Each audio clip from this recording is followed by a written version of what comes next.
We talked with Steelers offensive coordinator Matt Canada Monday at Steelers practice. We'll get his thoughts on how Kenny Pickett's adapting to his offense, as well as Calvin Austin's progress as a wide receiver, and talk about the backup center situation, all on the Tuesday episode of the Locked On Steelers podcast. I'm your host, Chris Carter, joined today by Alan Saunders of SteelersNow.com. Let's get into it. You are Locked On Steelers, your daily Pittsburgh Steelers podcast, part of the Locked On Podcast Network, your team every day.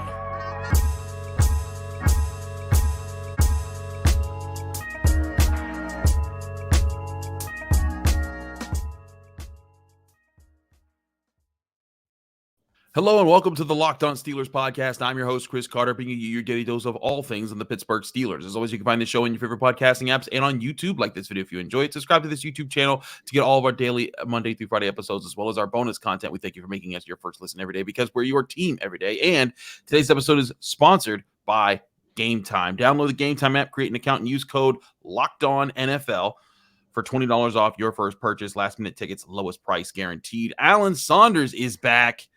And Alan, we got to talk to Matt Canada on Monday, and he doesn't seem like he's not taking any victory laps yet, but I do feel like he's a little looser with how he's talking to us, because the offense isn't just the easy kick it while it's down situation that it's been in the last 2 years that he's been running it. Do you get a sense that he sees something different developing with the offense that he's going to call this year?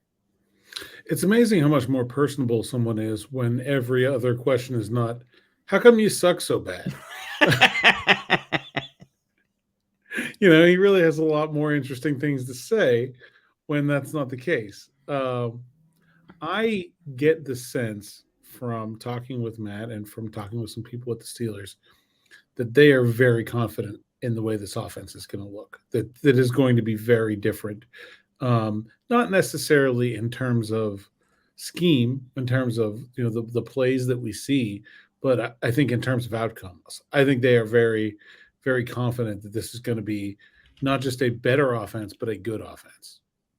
I mean, this is also something that some people have been saying for a while, that we weren't seeing the real Matt Canada offense for a while. And I guess that's my big question is, do we really think that this is a real thing, that Matt Canada's offense just couldn't have been executed over the last 2 years with the old man version of Ben Roethlisberger, an offensive line that wasn't playing too well, and a rookie quarterback in Kenny Pickett, and a backup quarterback in Mitch Trubisky? Has it just been not really executed to the extent of what he's actually been drawing up?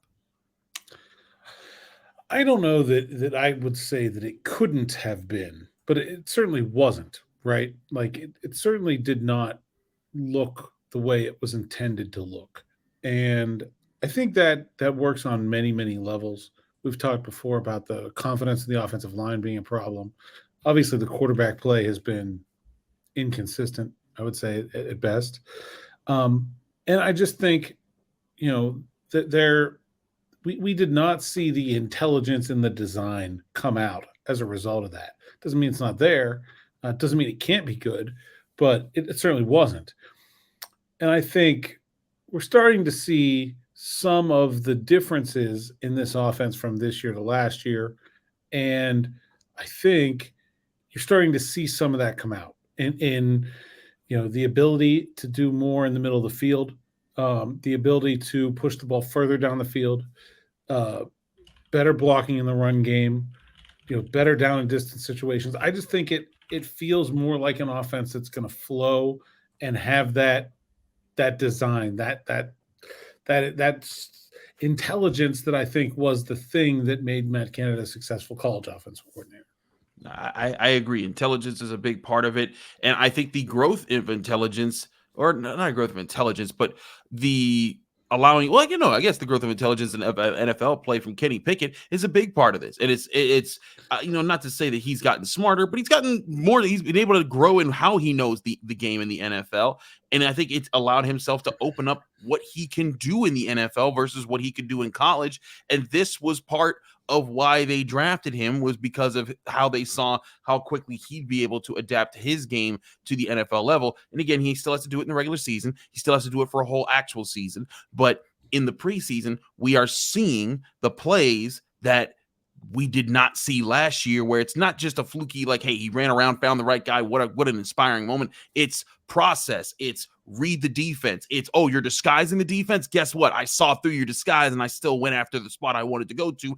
And I've developed chemistry with my players well enough that I can attack it in the ways that I see you. So it's a layered attack we're seeing from Kenny Pickett. And that, I think, allows this offense to be so much further than we've seen it in such a long time. I think the other thing that's very interesting so far is that we're not really, like, they're not game planning. They're not even really calling for the defense that they're seeing, and so when they're having the success, like, it's just the basic plays. In fact, JT O'Sullivan, remember, after the first game was like, it's an affront to passing offense. Yeah, I remember that. That's because it's the preseason and they're not giving anything away. So I think that makes the success to me really feel real when you go out there and you're watching them run Hank and they're running inside zone and getting 62 yards on it. And they're running the same jet sweep they've been running for, 3 years now. And they run tight end up the seam against cover 2, like every other team in the league, and it goes for a touchdown. Like none of what they're doing so far has been clever or well thought out or higher level intentions. It's just been basic plays. They run all the time and they're executing them at a really high level. And I think that's a really good sign for what they could get into when they do start to game plan, when they do start to specifically try to attack weaknesses in a defense. I think they could really have some promise there. I do wonder if there has been some connection between what Matt Canada has been drawing up and what they saw Kenny Pickett being able to execute in a way that will give Kenny Pickett a really good start to his career. And like last year, you could say, well, it didn't start too great last year, sure, but these next 3-4 years, he's going to be in this offensive system, and if it takes off, if he sees the things that he's seeing, at least in these preseason games, I think it puts the Steelers in an entirely different position as far as how they want to grow their core and everything. Here was Matt Canada when we asked him about the progress that he's felt that Kenny Pickett's been making in the offense, just talking about what Kenny Pickett's been able to do this year versus last year. Matt, Kenny, I think, had one interception over the course of training camp. Obviously, he's protected the football well since the bye week last week. I mean, has his decision-making just continued to grow and grow and grow? Yeah, I think so. I mean, I think he's maturing, and we've talked about it. I mean, the speed of the game in year one to, he got thrown in week 4, whatever that was last year, and that was a fast-moving train. We got to the bye and settled a little bit, and he continued to play better. Everybody else played better too. I always think everything falls on him, but I think he's doing a good job with it. You continue to do that. Again, the sample size this year is pretty small. But those look like they tried to disguise several different coverages, and Kenny Pickett didn't look phased in how they were approaching that. How does that open up more of the options that you guys draw up concepts to attack different things that defenses do?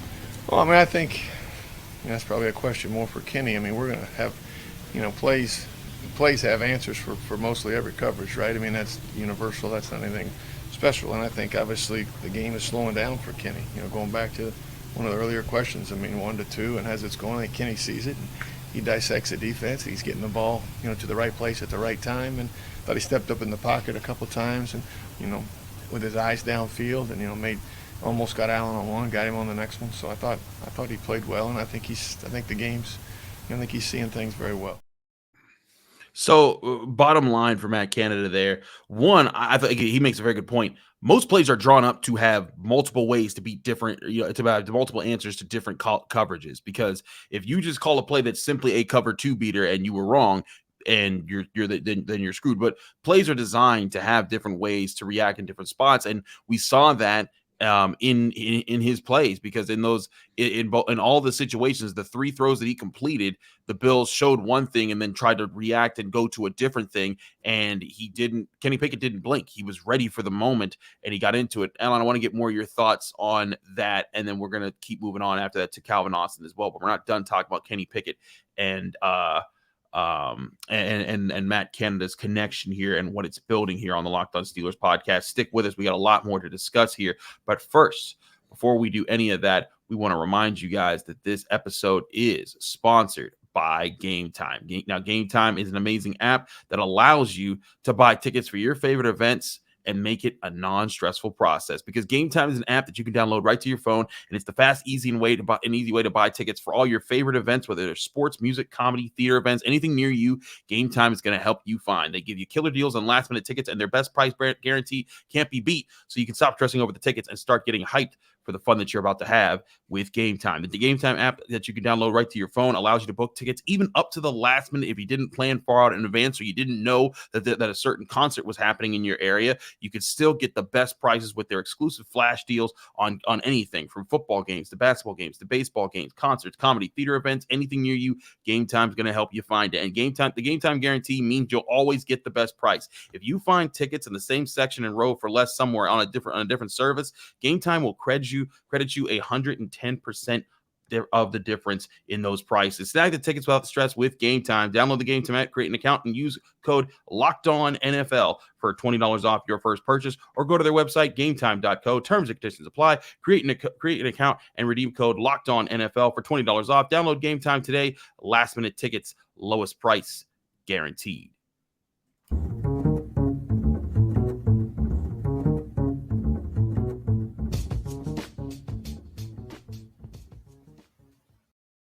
Back here on the Locked On Steelers podcast, Chris Carter, Alan Saunders continue here. Alan, before we move on to Calvin Austin, I do want to address the Calvin Austin situation, because I thought he had an impressive showing in a different manner on Saturday night. But finishing up here with Kenny Pickett, when you hear Matt Canada talk about him and the way that he's growing and what they're able to do with him, what does it tell you about what Kenny Pickett's potential could be in this offense?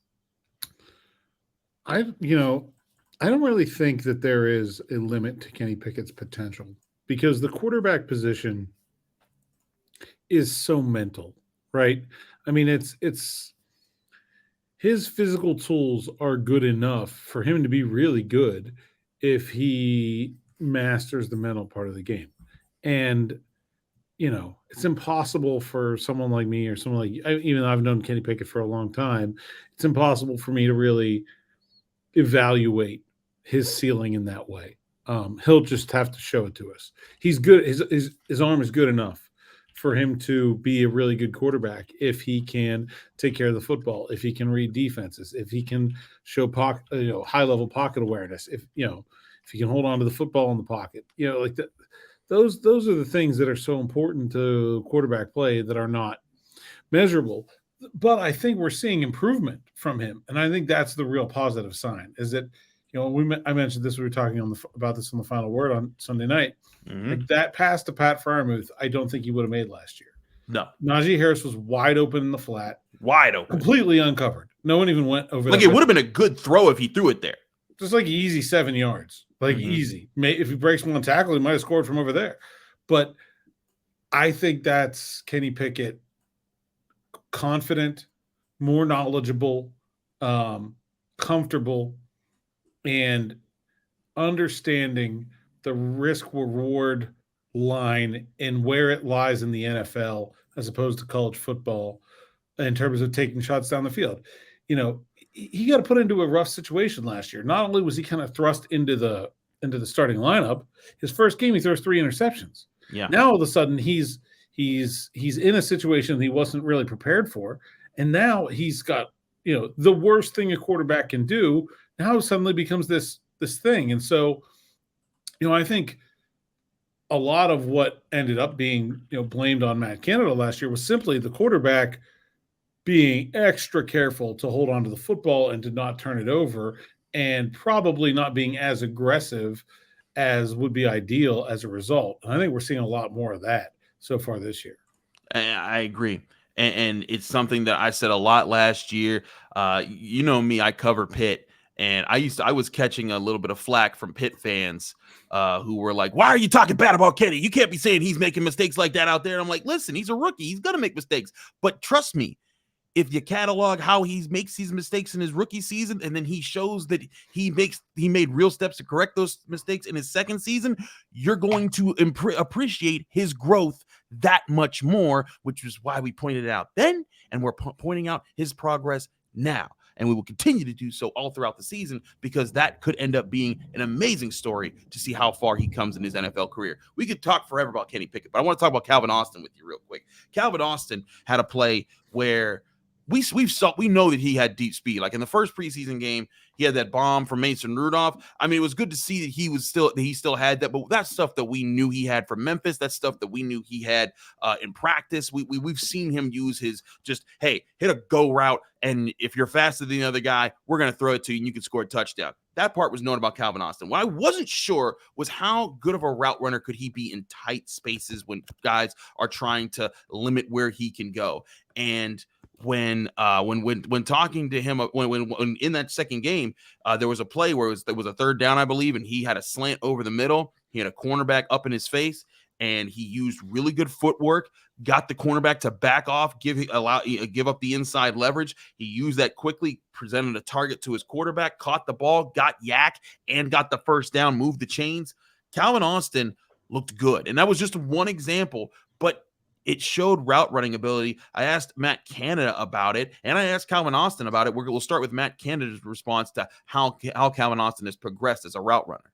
Calvin Austin was a guy a lot of people knew as a speedster who could just get open on going deep, but he had a really good slant route where he kind of won inside leverage. How did you see him grow as a route runner? We're working on that continually. Again, he lost last year, so I mean we're trying to help Calvin become a second-year player without a first year. So obviously that was a really, you hit it on the head. That was a really good route, opportunity for him to run after the catch. He's a guy that can do a lot of different things. It's, not my area, but obviously the punt return was very good as well. So Calvin's had a good camp. We're bringing him along as fast as he can come, and happy with his progress thus far. And here was Calvin Austin in the Steelers locker room just shortly after that when I got to catch up with him for a little bit. Cal, I wanted to ask you about the slant that you went off. You went like 12 yards at one point. You seemed to set him up to get the inside leverage and got broke inside. Can you break down what went into that route and how much you've been working on getting that kind of burst? Yeah, so, I mean, I've always been able to have good releases and everything. But, I've always been able to have good releases and everything, but, continuing to get some work outside, and Deontay, watching a lot of his releases and stuff, he did something similar to that. So that really kind of came from that and just my knowledge of releases. Are you seeing more parts in like where you can get better at your routes now that you kind of had more time to work this year versus last year?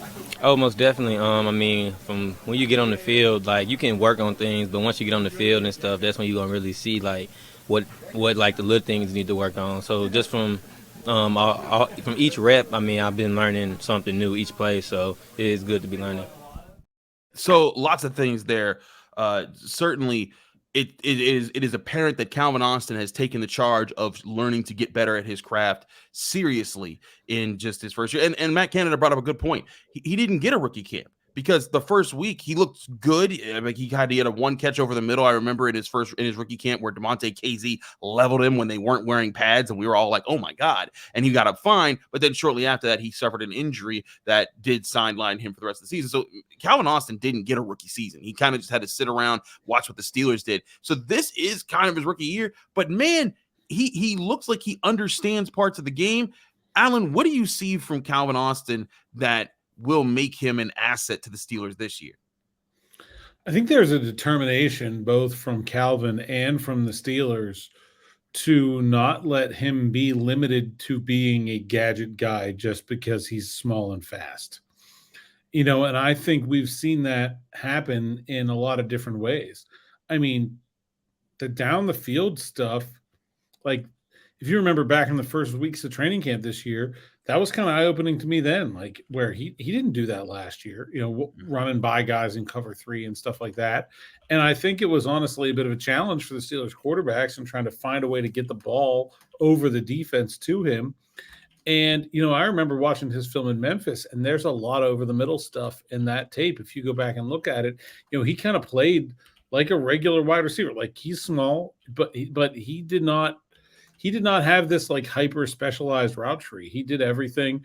In fact, one of the things I came away from watching his tape in college so impressed by was he's physical. Like he'll go over the middle and take hits and jump right back up. And I think it's very easy to write him off as sort of a bit part guy because of his size. even if that bit part is exciting because of his speed, I don't think that either he or the Steelers are going to be content with that. I think they're trying to make him into an all-around wide receiver.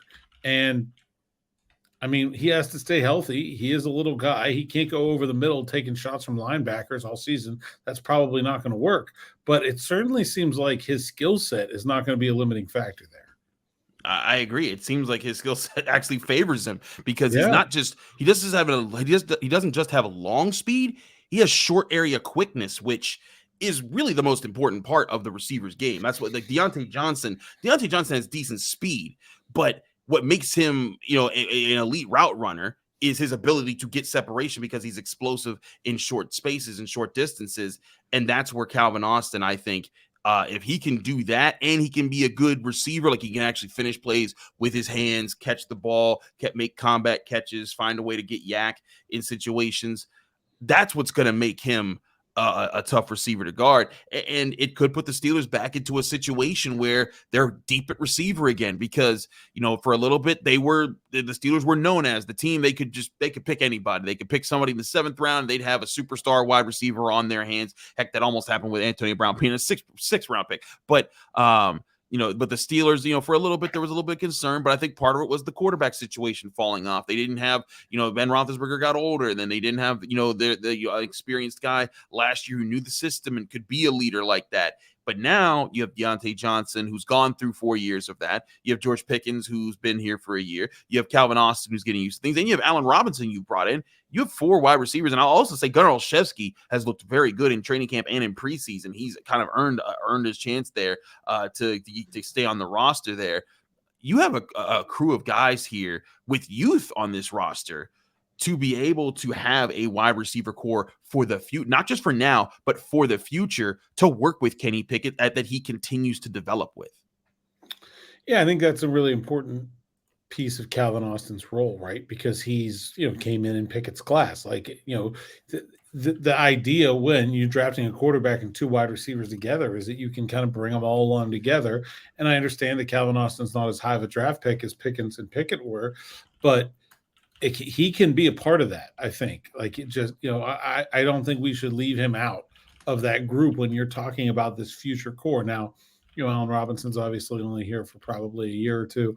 Deontay Johnson, future contract situation, who knows? But, I think if you look at like Freiermuth, Harris, and Warren and those 2 receivers, like that feels like Washington now. That feels like the group, right? That feels like the group that they're going to have for a few years. I agree.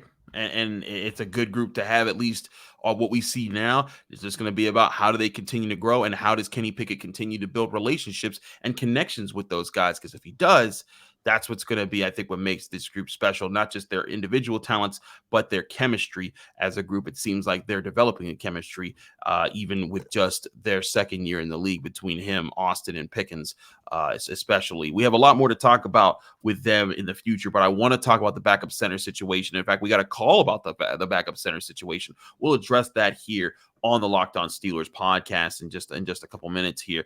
But before we do any of that, I want to remind you that this show is also sponsored by eBay Motors. Now, eBay Motors, you all know about them. They've sponsored this show. Our partners at eBay Motors have teamed up with the Locked On Fantasy Football host Vinny Iyer to bring you some of the best fantasy picks each week, all season long. Whether you're preparing for a draft or scouting the waiver wire, every week we're going to provide you the players that are guaranteed to fit on your roster. So with draft prep underway for the upcoming season, let's see who Vinny has picked out for us on this week's eBay's Guaranteed Fit fantasy picks of the week. Looking for a player to take in fantasy football drafts who will spark his new team's offense and also help your speed to victory? Then you use a luxury pick on Giants tight end Darren Waller. The former Raider is already riding in style again with Daniel Jones locked into him all throughout training camp and the preseason. The connection is strong enough to believe Waller will go back to being a reliable cog at his position. Grab him at the top of a few tight ends, or grab him after, the top few tight ends are off the board. That's advice from Vinny Iyer. With eBay's Guaranteed Fit, you get over 122 million parts and accessories for your vehicle right at your fingertips. You can make sure your ride stays running smoothly with air filters, brakes, batteries, taillights, alternators, shock struts, you name it, eBay Motors has it. And they'll make sure it's the right fit for your car, because eBay Guaranteed Fit helps you understand exactly what part you need for your vehicle the first time. So go forth, switch gears, crank the AC, and say goodbye to sweating if your ride needs a little fixing up, because now you know you'll always be set up for success from the get-go. With eBay's Guaranteed Fit, everything your vehicle is calling for is just a click away. For the parts and accessories that fit your vehicle, just look for the green check. Get the right parts, the right fit, and the right prices at ebaymotors.com. Let's ride. eBay Guaranteed Fit, only available to U.S. customers. Eligible items only. Exclusions apply.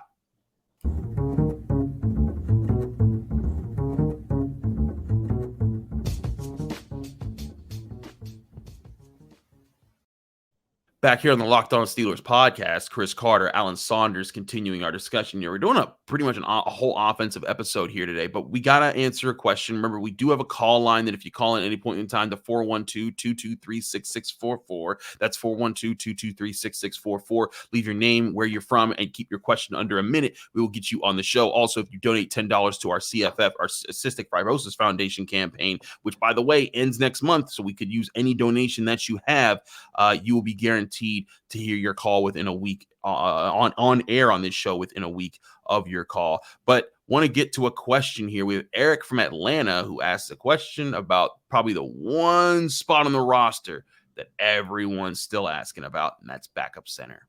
Hey, Chris, this is Eric in Atlanta, Georgia. Question on our backup center situation. Just watching Kendrick Green through the preseason, it's been pretty scary. I know there were hopes that he would be able to step into that backup role, but it just doesn't look like that's happening. So my question is, what do you think the plan is at this point? Are the Steelers stuck in a situation where they really had no plan B and they're just going to have to hope Mason doesn't miss any time this season? Or does Omar Khan have one more trick up his sleeve and pull something out at the last minute, either acquiring a player off the waiver wire or through free agency? It doesn't seem like there's a ton of options out there. So just a little concerning at that backup center situation at this point. So just curious on your thoughts. Love the show. Thanks. Thanks, Eric. Glad you love the show, and then thank you for calling and asking a good question. Remember, call 412-223-6644 to get your question heard on the show here. Alan, he brings up a good question because it's everyone's question right now. What the heck's going on at backup center? I believe, and I think you and I have talked about this off air, but I don't believe Kendrick Green is actually the backup center right now. I think that's really going to be Nate Herbig. Now, granted, he's injured right now, and that's a good question as far as how long that's going to impact him and what it's going to do. But I think that this was an attempt to give Kendrick Green a chance to prove himself that he can be a center in the NFL like they drafted him to be, and he's not proven it. Mike Tomlin basically said that at the podium after the game on Saturday, and it's been pretty clear he's not getting the job done. I think the Steelers are going to lean more to Herbig there, and it might be even a legitimate question to ask if Kendrick Green's on the roster. But Alan, Herbig is one answer. Do you foresee Omar Khan providing another answer by going and getting someone else? I think you'd like to. I don't really think Herbig is that good of an answer because, he's just not a natural center. He's done it a little bit, but that's not his position. He's not done it a ton. It's not like he's been taking reps on reps on reps over at center throughout training camp, and he's been over there a little bit. But he's mostly working as guard, and he's been the top backup at guard. I don't know what they're going to do. I really think that they are trying to give Kendrick Green a chance to make this team. If he doesn't, I think the waiver wire is really in play here. I really have been looking for teams who maybe have a third center that they're not using. Seems like Jimmy Morsey, who was Kenny Pickett's center at Pitt, is third on the depth chart in Houston. I don't know. Could be interesting. Fourth trophy winner right there. Yeah, I just I think there's plenty of reasons to go make that kind of move. But I think Kendrick Green is probably going to stick around, whether it's on the team or on the practice squad, because there's just not anybody like in terms of like who's the second best pure center on the roster. It's him. Like he's been bad. There's no question about it, but there's nobody better. So I don't know, unless they find somebody externally that can come in and fill that need, whether it's on the roster or the practice squad, I expect Kendrick Green to hang around. I think that you're right. They need another significant body to ask him to leave. And here's what might happen. It might just be a thing where they keep him around this year, and then next year they go draft a center somewhere, and then that'll be Kendrick Green's last training camp, unless he proves something that he could be a good guard or something else. But I agree. Like right now, that's the kind of situation. I wouldn't be shocked if the Steelers did something at the waiver wire and scoped things out and got a center. I know some people are out there saying, "What about trading Kevin Dotson?" And let me say this: listen, trading Kevin Dotson certainly an option there, but what team is going to flip you a guard or flip you a center? Excuse me, for a guard when if they're playing with that center, they probably want that center to play that guard position and in a way that it's a center that you actually want to keep on your roster. Like, I'm not saying that can't happen. I think that the likelihood of getting something of actual value, you almost have to do two trades, right? Right. You have to trade Dotson for a draft pick and then trade a draft pick for the center. Like there's almost no way. Same thing. I think Terrell Austin said today, they feel like they have too many good defensive linemen that they're going to lose one that can play. Okay, maybe you trade one of those guys, but you're not going to be able to trade player for like those trades are impossible. Usually you trade for a pick and then you trade your guy for a pick and you kind of hope it comes out in the wash. So we'll see. I think it's possible for sure. I think it's possible. I just think that, like you said, it's going to take more than simply just trading Kevin Dotson for a great backup center, for that situation. That's just not floating around out there like that as easily as possible. But I agree with Eric, and I agree with most Steelers fans that they should not depend on Kendrick Green to be the number 2 center this year. If they do, and Mason Cole does miss a game, they are putting Kenny Pickett at risk. I think it might even be James Daniels. James Daniels played a lot of center in the end. Like if Cole misses like half the season, like let's say like tears his ACL or something, I think Daniels moving is probably the more realistic option. I think he's a much more natural center than Herbig is. And then Kevin Dotson could play guard, which would make more Herbig, sense. Either way, yeah. Or Herbig. Yeah. And Eric, good question. Also, are you going to the preseason game in Atlanta? Because if you are, hit me up. I'll be there. I'll give you Alan. A little wave. Good stuff. Absolutely. Hit up Alan. Alan makes the big bucks. I'm not going to Atlanta. I ain't doing all that crazy stuff. I'm staying right here in Pittsburgh. Chris is going to I'm staying at the Best Western. Come on now.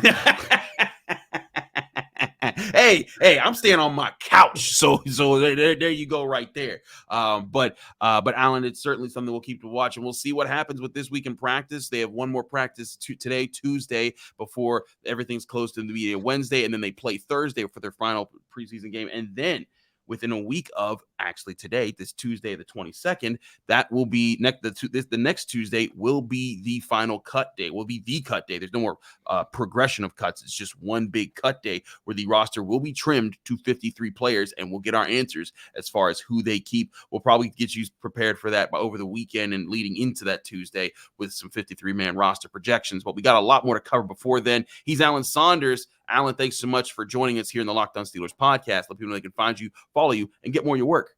At A Saunders PGH on Twitter or whatever it's called now, but I'm still calling it Twitter. At PGH Steelers Now is the site. At SteelersNow.com. Also PGH Steelers Now on YouTube. Steelers Afternoon Drive is my podcast with Zachary Smith. You can find it on our YouTube page and Apple Podcasts, Spotify, all that good stuff. And we're going to have Carter on eventually. We've now figured out the third box thing. I've been waiting. It's not going to happen. It's about not time. Going to happen. It's not going to happen. Yeah. And we'll see. Absolutely. Check out all the great work that they do at SteelersNow.com. We had a double whammy of Steelers Now. Nick Faribault did a great job on our Monday episode. We're going to be having him back soon as well.